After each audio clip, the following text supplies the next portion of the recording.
So you know how I said in yesterday's video that I had all kinds of tech problems and everything, and every time I would try to come and do all of this that wasn't working, all the things, that's literally like a nice and everything's fine way of putting it. And so since my camera is working today, I'm going to go ahead and we're just going to film a whole bunch of these face videos just back to back because I do not know the next time that I'm going to be able to get this camera on.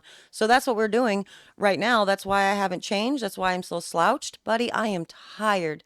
My body hurts so much. It is unbelievable. So I'm going to slouch. Hope you guys are all fine with it. But we're going to make some moon soaps in this video today.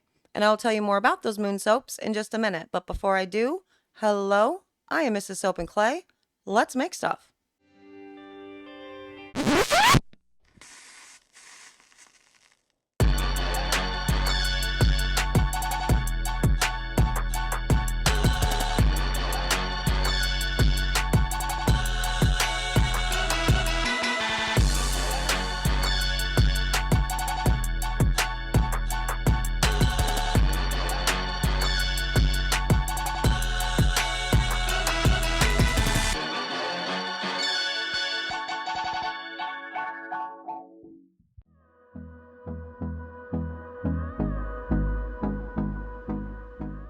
How's it going, sudsers? Welcome back to the channel. You are at Soap and Clay, where we make all the soapy things, and you are here to take all of those awesome scents that we decided on yesterday and start turning them into a fall/winter moon soap collection because I really wanted to do round soaps. It's been a really long time since I've done so, and so I thought moons could be cool. And you saw the picture that I am sort of modeling all of the soaps off of. And so today we're going to start with the two soaps that are not going to discolor. The fragrances themselves don't have any discoloration problems. So I think that's like the crisp cedar apple or something and winter solstice, I think. I'm not sure. The footage will show you. And we're going to play around with the designs. And what we're going to be doing with this, because it is a sample size, right? We only have 1 ounce, one and a little bit extra, because Cierra Candles is awesome. You know, we're going to be making them in a tray because it's only going to be about 6 soaps. And I want to play with the design to do 2 things. A, to see what the actual soaping process is like with these, with these scents so they don't discolor. Yes, I get that, but are they going to accelerate with my particular recipe? Are they going to do something weird? I mean, whatever. But most importantly, I want to make sure that this design, this whole process is going to be able to easily be translated into a bigger batch and therefore into a column. Because for these little tray things, that I think they're from Brambleberry, I don't know. I have 6 of them, but that's not going to be enough to do all of my soaps. And so I'm going to have to go to my columns. So whatever design I do within this, we're going to have to be able to take that and put it into a bigger version, taller, the slice, you get it, all the things. So that's what I'm going to be focusing on. I'm playing with glow in the dark. I kind of forgot that I was playing with glow in the dark though. So we're going to talk about it and you guys can give me some opinions on how I'm using the glow in the dark stuff in a manner other than, directed, I'm pretty sure, in the video. So let's get there and we will do that.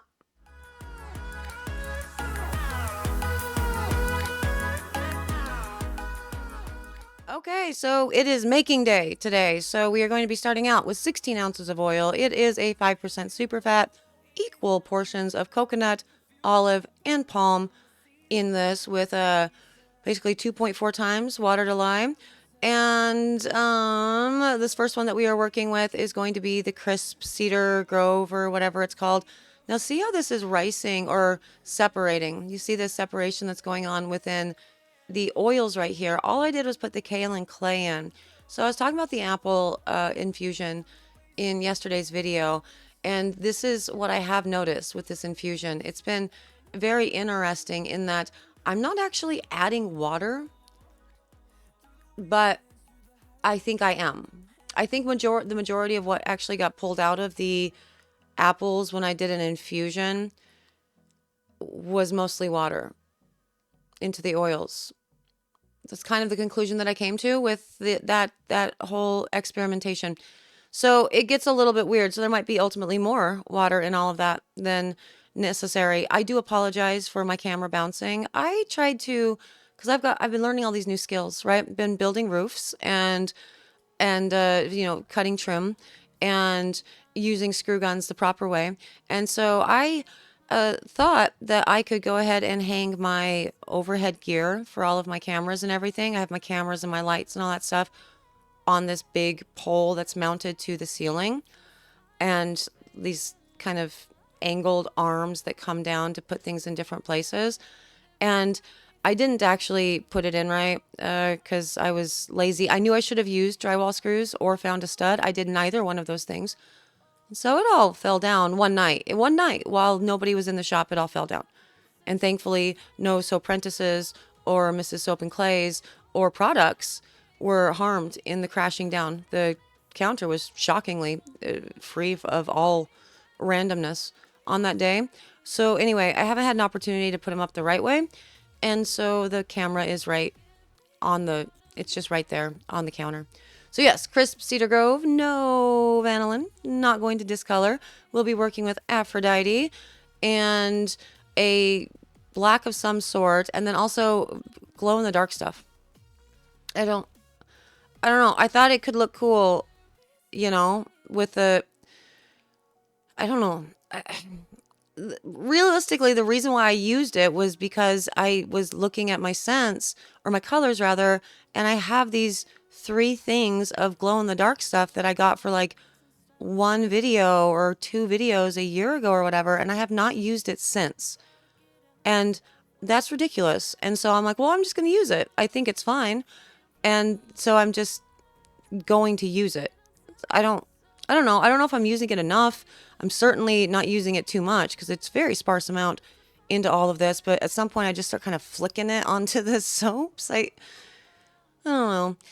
So what I'm doing here is like mimicking a column mold or a funnel mold or pour for this, because this will eventually go into a column and I want to be able to recreate this. So what I would do in a column version would be to put probably a third of the lighter blue color in to the actual mold itself, and then pour probably half of the white over it, and then repeat that a couple more times. And then with the rest of the batter, I would do this and do like an in the pot swirl, and very, very high above the column, pour that in with a very thin batter in the hopes that it will get down to the actual bottom of the mold itself. That's how I would do it in a column. This, but, taller.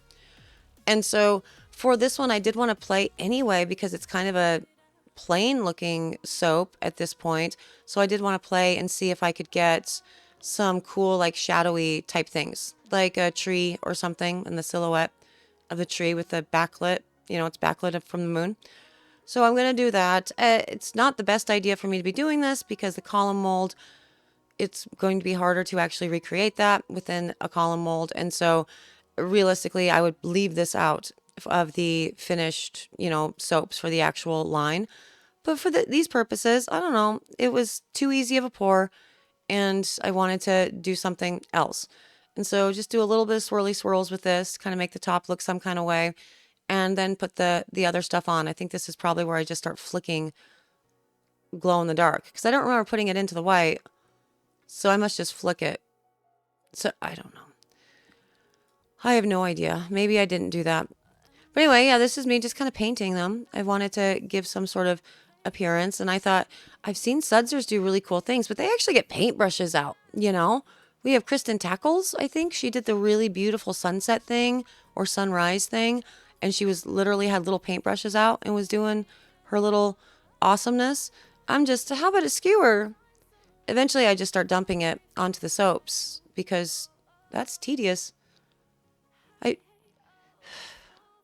I try, I try to do something the right way, but I can't. When I've got alarms going off and this is, 4:00 in the morning and I have to get X, Y, and Z done before I can leave the shop but I have to leave the shop at a certain time because I've got to get Soap and Clay Kidlet number 1 up by 6:30 so she can be ready so I can get her out the door by 7:30 because she's in freaking middle school now and she starts way earlier than Soap and Clay Kidlet number 2 than elementary school. And then I have to come back and make sure that Soap and Clay Kidlet number 2 is ready to go and to school, but I don't drop her off at school until 9, and then I get to come back and do things and or work on it's a lot. So I don't have a lot of time to be precise with this stuff. And realistically, because of the amount of soaps that I ultimately make whenever I make a new line, I I shouldn't spend too terribly much time on any individual soap pour because the ROI is decreased. And once in a while, it's okay to do a longer pour for something for sure, because if you have a lot of really, really easy pours, it kind of all evens out. You know, if you have a lot of easy pours and then one that takes more time, well, it all kind of works itself out in the wash. But for this, I just thought it was cute. I thought I would try my hand at it, see if I could actually make it so. As you can see, I'm not making it so at all. Oh yeah, no, I still decide to flick some glow in the dark stuff on it. That's great. But the thing about this was it was all clumpy inside, like moisture or something got into the actual little containers. Or maybe they just always clump. I know nothing about glow in the dark. This was such a weird afterthought. Like, what is this going to accomplish? Am I just going to get little speckles of some glowy bits on the top of it? Because that's kind of cool, you know? But also, that would just be for like an Instagram picture. You know what I mean? Like the end user in their shower, if it's just some little clumpies of something, they're not even going to realize it. They're not even going to notice that there's something glowing over there. And if they do, they're just going to think it's like a reflection of a light on the glass in their shower or something. You know what I mean?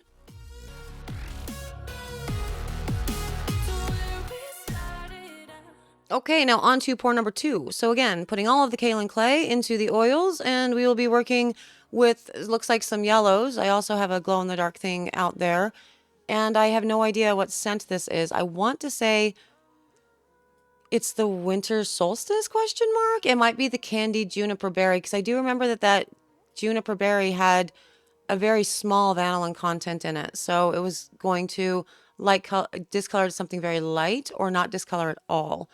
And so I'm not sure, but we'll maybe find out with all of it. I'm going to do glow green for it. Oh, I'm going to actually put it into the soap itself this time. That's great.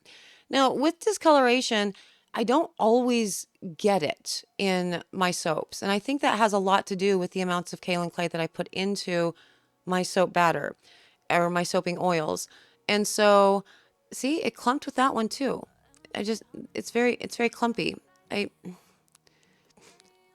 But yeah, so a lot of that kaolin clay could be staving off some of the discoloration, or at least prolonging it, you know, taking longer to actually achieve the discoloration. And I'm using Banana Split. I don't know if this is the one that I hate.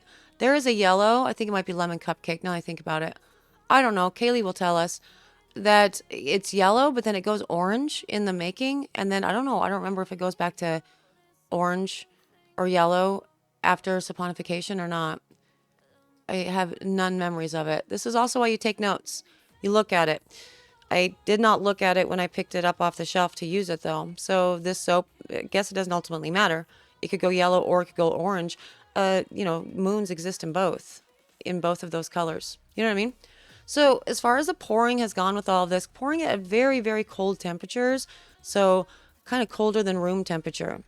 I think the lye was sitting at around 65 degrees and the oils were heated just enough to have everything melted. But as I saw in the actual soaps, in the oils before I started blending them up with the kaolin, they weren't fully melted at all. So I would say probably around maybe 80 degrees for the soaping oils themselves.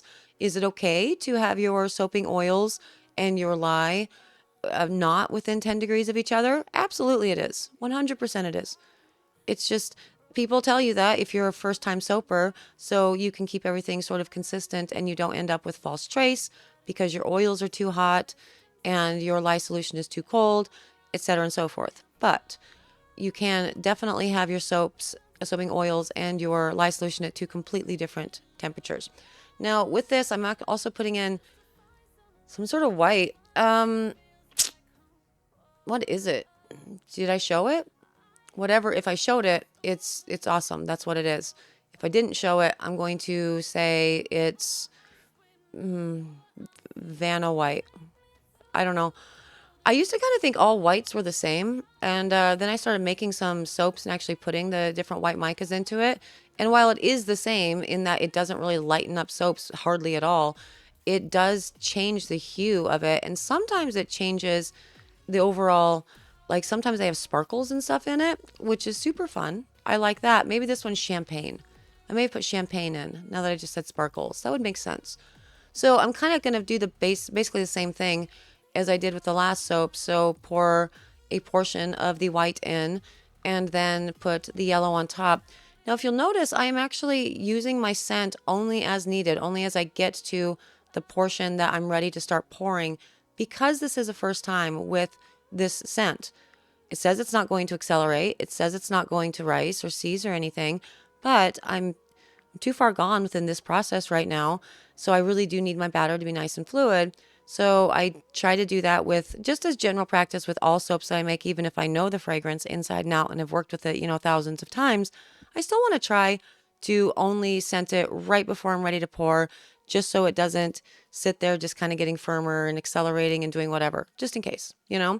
So that's what I'm doing with all of that.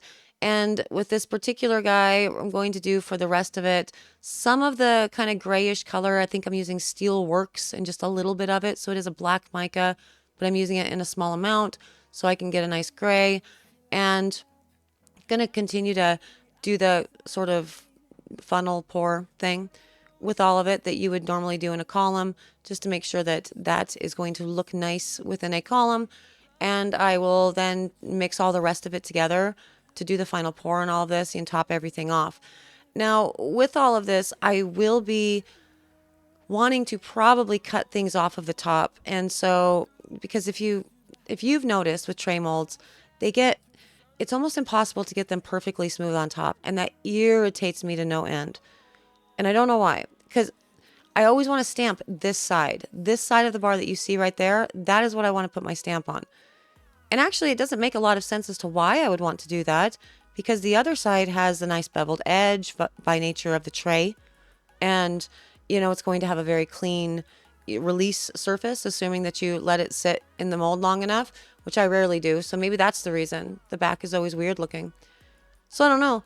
But yeah, the tops of these are never going to be completely flat. And so I'll probably end up having to shave off the tops anyway. So I do want to make sure that whatever design I'm working with will look good with the shaved top, because that's effectively what you're going to be doing if you're using a column, right? I'm going to cut these into 1-inch chunks down the entire length of a batch of soap, so they won't look like this. You're not going to get the tops of them looking like this, but I want them to look adjacent to that, and so I'll be swirling around the whole column. You get it, all the things.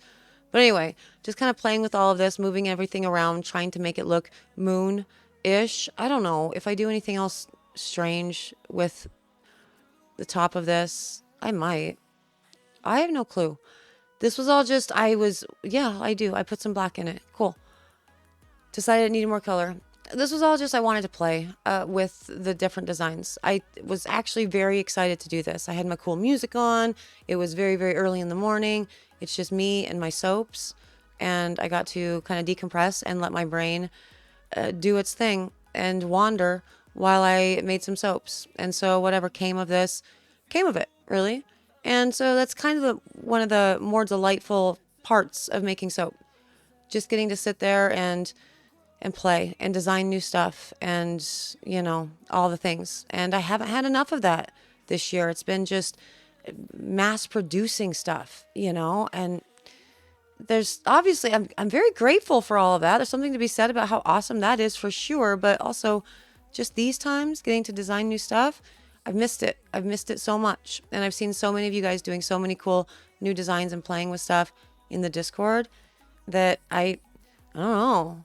I get jelly, Not that I'm any good at it. See, look what I'm doing. I'm trying to be like Kristen Tackles again and do all the pretty painting, but I'm using a freaking skewer because I like to make my job harder with everything in life all the time, Anyway, that's kind of what I decided rather to do with all of this. So I will be putting this entire tray into the oven so it can be C-popped and gelled, mainly because I want to be able to get these out as fast as possible so they can start their curing process to see just how much they're going to discolor, if at all. And so let's move on to the cut / just pulling them out of the mold. and hoping that they actually manage to release nicely, because they don't usually, in my experience with these brambleberry molds. I'm just going to keep touching this, aren't I? Can you please just leave well enough alone? Please?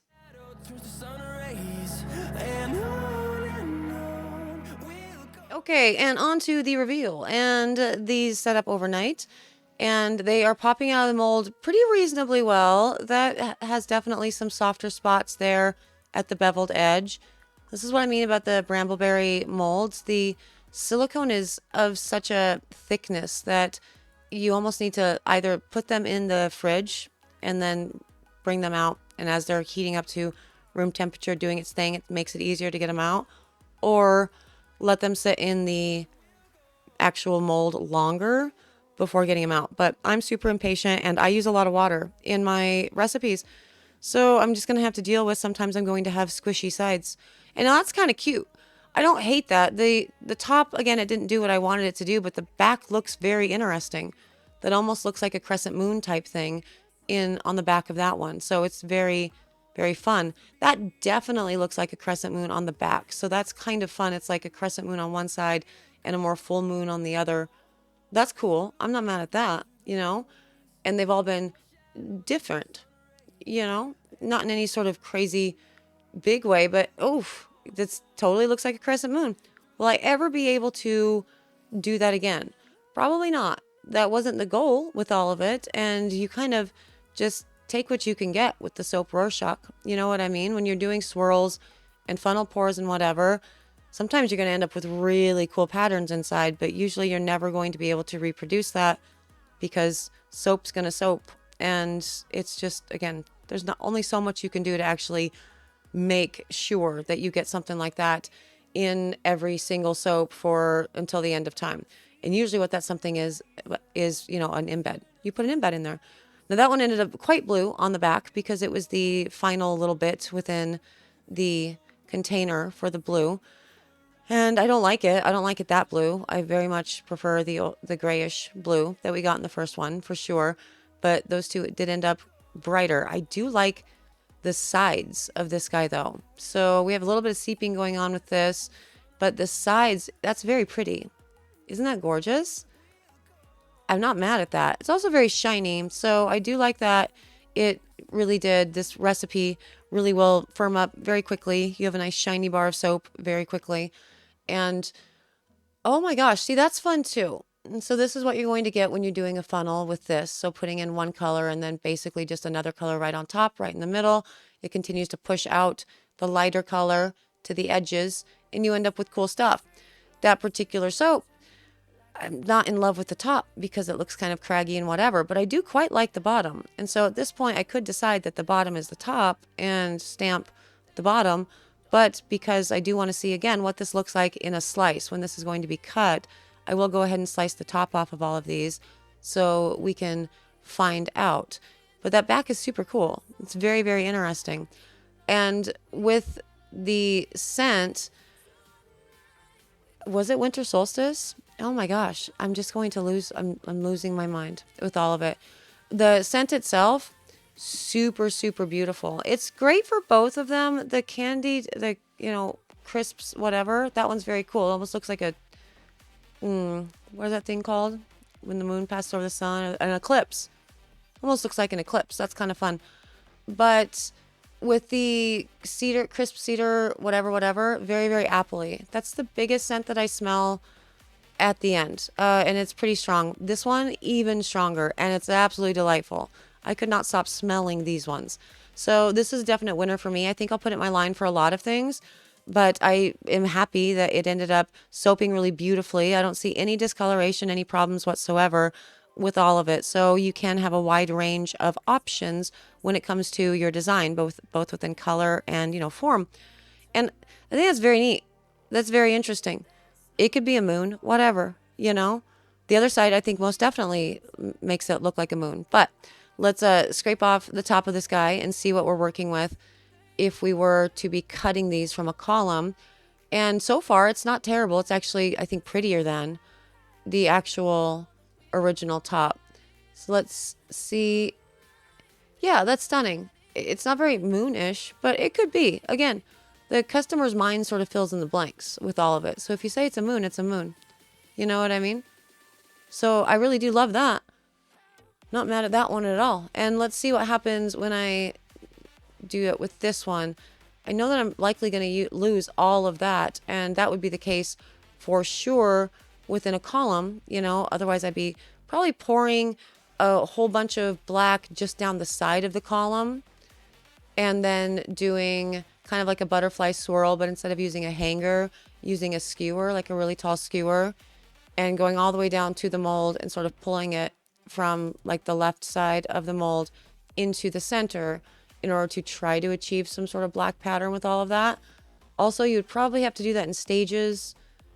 So do like the top or the bottom third of the column and do that, and then put more soap in on top. Being careful not to mess up the design, all the jazz. So with all of this, I am going to write some notes about these soaps so I don't forget it. I don't forget my initial impressions with all of it. So this is very strong apple. Really like it a lot if you like apple. For real. It's a really good thing to put into a fall or a winter line. I wouldn't use it anywhere else because I'm not a huge apple person, but it's definitely nice as far as the apple of it all is concerned. And this one, I guess, is the winter solstice. And grays, blacks, light yellow. Yep, that's what it is. So yeah, the winter solstice. So it has a nice witchy smell. Definitely delightful. Didn't discolor much at all, you know. So I'm not mad at it. I think it's pretty gorgeous. There's the first two soaps down. What do you guys think? Do you like my moons? So right off the jump, the thing that I was trying to do with like the black on the first ones and sort of create like, I was going for like the shadow of a tree, right? So like it's a big bright moon behind you, and then that's the like the silhouette, you know what I mean? So it didn't quite work the way that I wanted, but it looked pretty cool all the same, for sure. And also I loved knowing that when I sliced off the top of some of these soaps, because that's one thing I hate about tray molds, it's really hard to get everything super perfectly smooth on top. And so you almost always have to just slice off it's a lot. But the design actually looked cooler once I did that. So bonus for that, for sure. Love both of these soaps. Think they're really cool. These scents are a lot. First up, the crisp app, whatever. It's very, very appley. Very, very appley. So if you like apples, it is a good thing. Like a green tart apple. That's kind of all I smell in this. The soaping notes definitely say there's other stuff, but that's all I'm smelling. So maybe it's just a very overpowering, and the other scents will mellow out, and you'll be able to actually see the apple mellow out, and you can smell the other ones as the soaps cure. So if you like apple, definitely get it. Didn't have any problems with it. Looked really great with pouring, all the things. The second scent, so good. Very mysterious. Very, very strong in the final bars. Both of them were strong. This one was super strong in the final bars. This is something that I would put into my line for lots of different seasons, for lots of different purposes. So this is not going to be something that I would ever suggest would be a fall or a winter exclusive. For apples, I suppose you could have an apple in your line year round. You know, I mean, live your best life. I am not here to tell you that you can't do that. For me personally, I would only have apple in my line for fall or winter because I'm not a big apple person. We've got a lot of footage about apples, though, speaking of not being a big apple person, because I did a whole month of footage, you know, of playing with apples and infusions and juices and whatever and purees within soaps and oils. So we'll do that at some point. I suppose I'll let... it's all a lot. There's a lot of footage to wade through right now. So we will get to that at some point, maybe. I don't know. But including apples in something like this with this scent would be a really good thing for label appeal, for sure. I recommend that. That would be a fun time. I'm sure you guys already have your fall soaps done and your winter soaps curing and ready to go, though. So it might not be the right time, but good scents, both of them. Definitely check out Cierra Candles. Pick those up. I'm not sponsored by Cierra Candles. Dana is just a peach. One of the coolest humans on the planet. The greatest customer service. Her scents have always been epic for me. I don't ever have problems that would be deal breakers for me within Cierra Candles. And so that's why I use them so much and talk about them so much, because the scents are awesome, price point is great, and Dana's great. So all of those reasons, go to Cierra Candles, tell them I sent you in a little order note so she can smile. Just say something weird. Anyway, yeah, you guys, thank you for coming back. It's 2 days in a row. And if I don't get this out 2 days in a row, I'm quitting life at this point. The assumption is that's going to happen. So that's awesome for me because it's showing that I'm capable of getting back on track with things and that we're so back, you know? So thank you for everybody who has come back and has undoubtedly said nice things in the comments and everything. The algorithm sucks, right? When you like leave, it's not a good time to get back into it. And so definitely comment, like all of the things just to let YouTube know that I exist again. You know, that would be really cool. And yeah, that's kind of it for me. I'm pretty sure. Is this filming weird? My viewfinder just showed me something that doesn't actually exist in the recording, and so that was crazy weird. I don't know. Maybe it's just the trim back there is casting a shadow. It's the spooky season. Maybe it's a ghost. I don't know. I'm currently looking at hotels in New Orleans, and one of them like literally says haunted right in the name. So that might be a win. Anyway, I'm gonna go. Thank you guys so much for joining me, Sudsers. You're epic. Thank you for being you. Really, thank you. You're everything good in this world. I hope you guys are having awesome booth events and all the things that you're doing this weekend. I hope you're staying warm. I know there are a lot of Sudsers that are going through a lot of crazy stuff. Like so many things have happened while I've been gone. You know, the hurricane has been devastating for so many people. And there was like this crazy chemical plant fire thing in Georgia that impacted some of the Sudsers. Like it's, I don't know. Maybe 2024 is just a year for everyone. I hope everybody's doing good or as good as can be expected with everything going on, for sure. I love you. You're strong. You're going to get through it, for sure. We survived a lightning storm, like a lightning strike, 20 feet away. We came out unscathed. It's magic. So, yeah, hopefully that energy is also out in the universe. I don't know. Anyway, I've said I'm going to go a million times. I'm actually going to go now. Thank you for being here. I will see you guys all again tomorrow for the second, the third, and the fourth, soaps in the Moon Soap series and another round of soapy fun. Bye.